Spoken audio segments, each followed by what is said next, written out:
दत्ता बाहेरे तुला पोलिसांनी घेरलंय.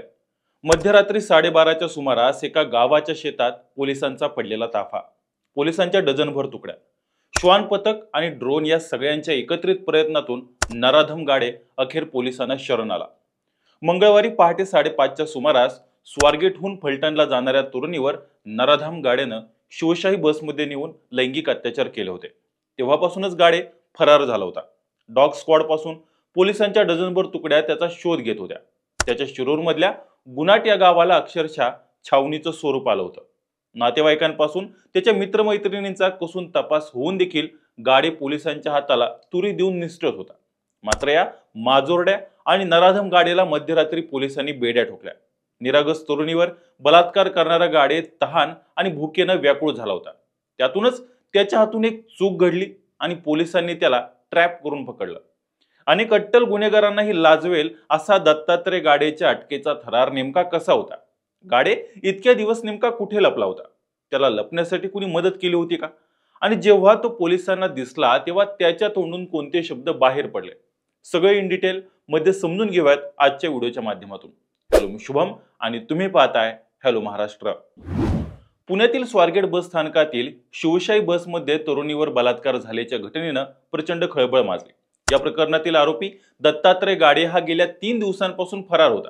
अखेर पोलिसांनी तपासाची चक्र वेगाने फिरवत त्याला अटक केली. दत्तात्रय हा शिरूर येथील गावातील शेतात लपला होता. त्याचा शोध घेण्यासाठी पोलिसांच्या 13 टीम तयार करण्यात आल्या होत्या. आरोपी हा गावातच लपल्यानं लोकेशन ट्रेस झाल्यानंतर तो गावातून पळू नये म्हणून गावात 100 पोलिसांचा बंदोबस्त वाढवण्यात आला होता.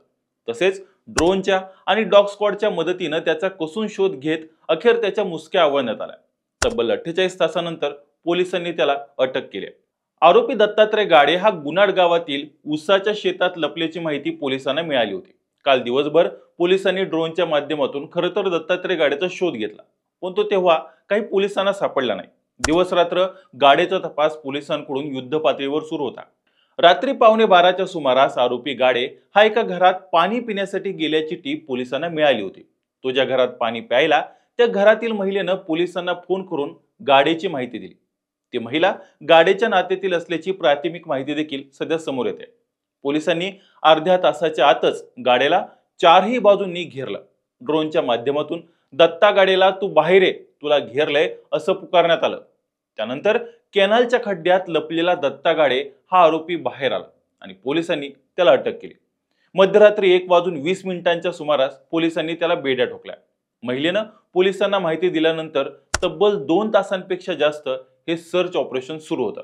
दत्तात्रय गाडे 2 दिवस शिरूर तालुक्यातील गुनाड गावातीलच उसात लपून बसला होता. पोलिसांनी गुनाड गावात जवळपास 50 तास सर्च ऑपरेशन राबवलं.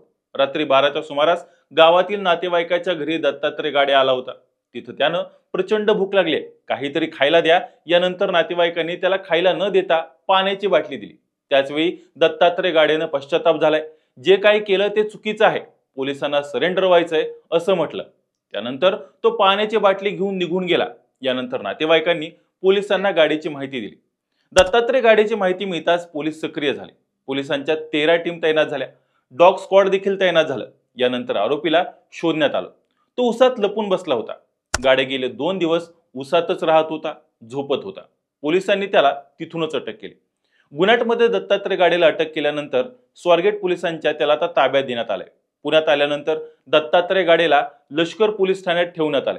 त्यानंतर दत्तात्रय गाडेची पुण्यातील ससून रुग्णालयात वैद्यकीय तपासणी करण्यात येईल. आता दत्तात्रय गाडेला पुण्यातील शिवाजीनगर कोर्टात हजर करण्यात येणार आहे. पीडितेने दिलेल्या तक्रारीवरून बलात्काराच्या घटनेचा उलगडा झाला खरा, पण अजूनही काही प्रश्न अनुत्तरित आहेत. आरोपीनं यापूर्वीही त्याच आगारात अशा प्रकारे काही कांड केले आहेत का? आरोपी नेमका त्याच एसटी मध्ये महिलेला कसा घेऊन गेला? महिला त्याच्यासोबत जायला तयार होण्यामागे त्यांच्यात नेमकं काय संभाषण झालं होतं? अशा बऱ्याच गोष्टींचा आता खुलासा यामुळे होणार आहे. दरम्यान कायद्यानं आरोपीस नेमकी काय शिक्षा होणार आणि किती जलद या घटनेचा निकाल लागणार हे पाहणं देखील महत्त्वाचं असणार आहे. बाकी दत्ता गाडेच्या या अटकेचा संपूर्ण थरारावर तुम्हाला काय वाटतं? तुमचे काही मतं असतील तर ते आम्हाला आमच्या कमेंट बॉक्समध्ये नक्की सांगा. आणि अशाच नवनवीन क्राईम विषयक घडामोडी जाणून घेण्यासाठी आमच्या हॅलो महाराष्ट्र या चॅनलला लाईक, शेअर आणि सबस्क्राईब करायला विसरू नका. व्हिडिओ शेवटपर्यंत पाहिल्याबद्दल धन्यवाद.